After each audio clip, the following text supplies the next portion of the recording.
body chasing the truth.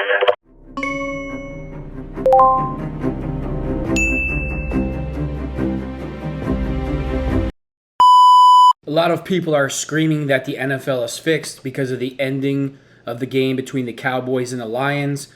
I just want to say one thing real quick before we get into the video. You know, a lot of people, they just blame Goodell. And yeah, Goodell's in charge, but the puppet masters are the owners, and Goodell is propped up there, and he takes all the money to take all the blame with everything that goes on in the league. So when you see these things happen and you think the owners aren't involved, you're fooling yourself. The owners are involved in this type of stuff. So let's watch the video and we'll go from there.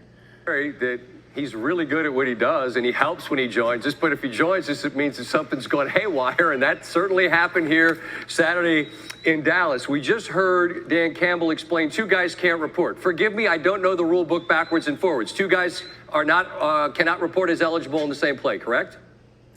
No. Two eligible or ineligibles can report to play the opposite position that they need to. Two is not the issue.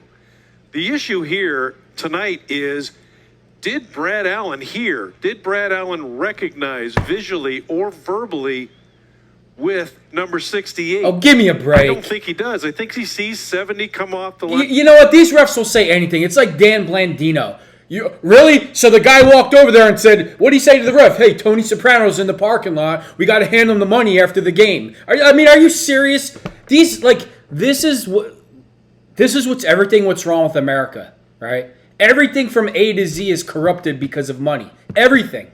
Everything is corrupted. Everything is corruption in the United States of America. And you got idiots like this. Idiots like this in every employment, regardless of the employment, that gives these types of answers. Off the sideline, follows him all. Oh no, he didn't see number 68. He's only 6'9" and 350 pounds, and you think that he wasn't? Of course, the guy was yelling. He's playing football. It's in his stadium. He's got to talk loud for him to hear. He didn't see the guy? How do you not see the guy? He's as big as the Eiffel Tower. All the way in. I'm guessing that Brad. Are you gonna get me crazy? This guy's gonna get me nuts. And based on his mannerisms, his eyes, where his hat is looking, he never recognized him. Okay, so John's. Wow, this guy, I'll tell you, he's a piece. His mannerisms, his eyes. What is he? FBI? Lip reader? Who you paid off by? Tony Soprano to give this answer? Taylor Decker is Look at this 68. clown. Dan Skipper is 70. These NFL. Oh my God! Like, look at this corrupt clown. How much did Goodell pay you to say this? 100 grand? 200 grand? And we just got to look with the line of sight. It's 68, but you're right. 70's coming in. Leave it to ESPN. Leave it to Sean Salisbury to, eat up the narrative and put out the narrative that the NFL wants you to believe. Why? Oh, gee, go figure, ESPN. This is something that they can't look at because it appears Allen just got it wrong. Well, it's not reviewable. What you need to do in that situation when the game is on the line, remember the clock is stopped. Wait, no, I love how all these things are not reviewable. Then what the hell do you have instant replay for? Only Roger Goodell and a certain type of mentality that they have, which I'm not going to get into politics, makes certain things difficult all the time because they just can't do what's right. Right? They just can't do it's so complicated to do what's right. Welcome to 2023. Welcome to the United States of America, where nothing means nothing anymore. The justice system, lets criminals go. People can just lie about anybody, get them put in prison, get them fired from jobs. People can just do anything they want, and there's no repercussions. It's Karen mania. What do they call it? Karens or whatever? It's, Karen syndrome. Everybody's drinking the Karen syndrome. Just had 6 points. So now we're going to go for two. Where there's no rush here. Take your time. Make sure that you know who's participating. They're going for two. Will it be a run? So those three extremely large men that are the size of refrigerators, you just don't see. This is what this idiot wants us to believe. Wow, man. It's like, you know what? I can't even get into all that. Woo! This is what they want you to believe, right? He didn't see these three large men right here. Will it be a pass? It's the football IQ. Slow everything down. Make sure you have it correct. Make sure the defense knows who is eligible and who is not. I think in this case, when you watch Brad, I think in this case that you're an idiot that's getting paid by the NFL to spin this a certain way, and somebody should just tell you that you're a liar and you should shut up.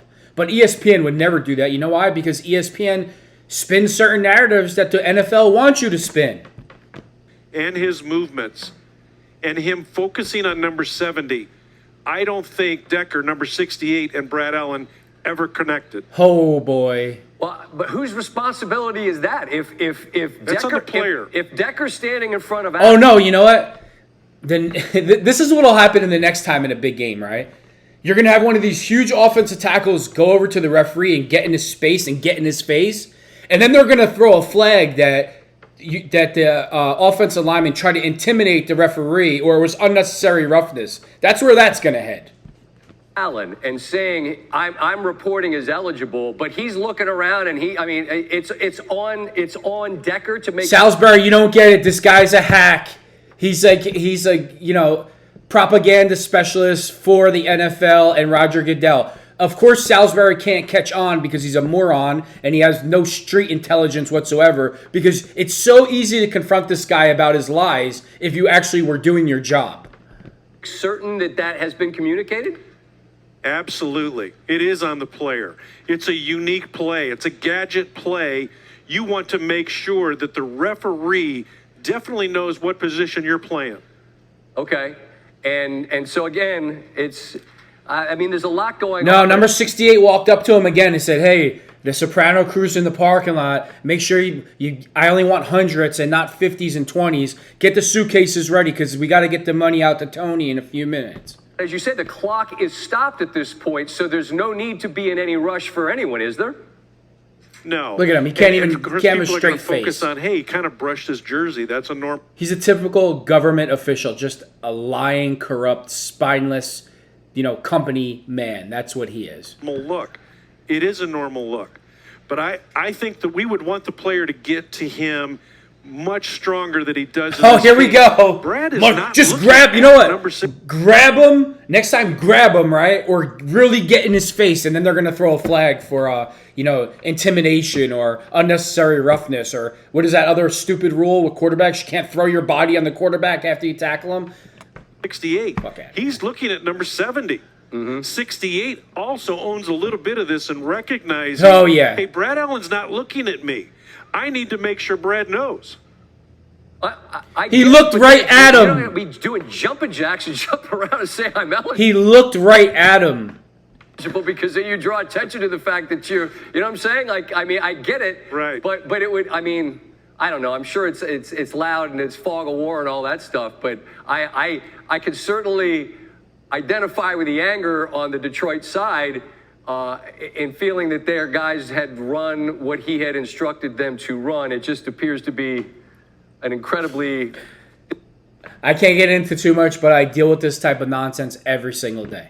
difficult pill for them to swallow, and it's worth pointing out, had it counted, Dallas still would have had 23 seconds left. Look at them lying. They just lie with such ease and silkness because they feel like they have all their bases covered. He can't even keep a straight face, right?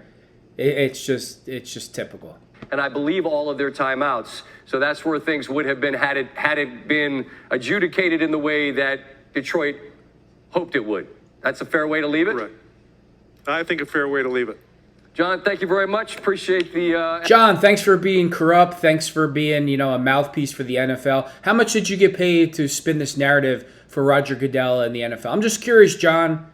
I mean, you'll probably go home and drink yourself tonight to sleep because you're corrupt and you know it. Or, you probably be out with Goodell, steak dinners, $1,000 glasses of champagne, and all the other things that corrupt people do in their free time. Edification there. It's always very, very helpful. Happy New Year. Be well, all right? Forget this incident. It's a big deal, so I'm not saying forget this incident, and it goes on every week. But the NFL is rigged every week. Forget that it's rigged every single week. Now they don't throw holding calls. Like TJ Watt will literally have 3 guys holding him, pulling him to the ground. No flag will come out because Roger Goodell and the owners want the score to be high in the NFL. So every single week, the NFL is rigged. Look, I didn't watch the NFL for a couple of years because I was tired of the political messaging telling me how I should think, how I should feel, what narratives I should believe. I didn't watch for a couple of years, and it really hurt my soul because I love to watch the Pittsburgh Steelers. I love to watch football in general. So we all know we can't stay away from the league, but what we can do is we all pick a game. You got to make it go viral where every single fan says we're not watching one game that week.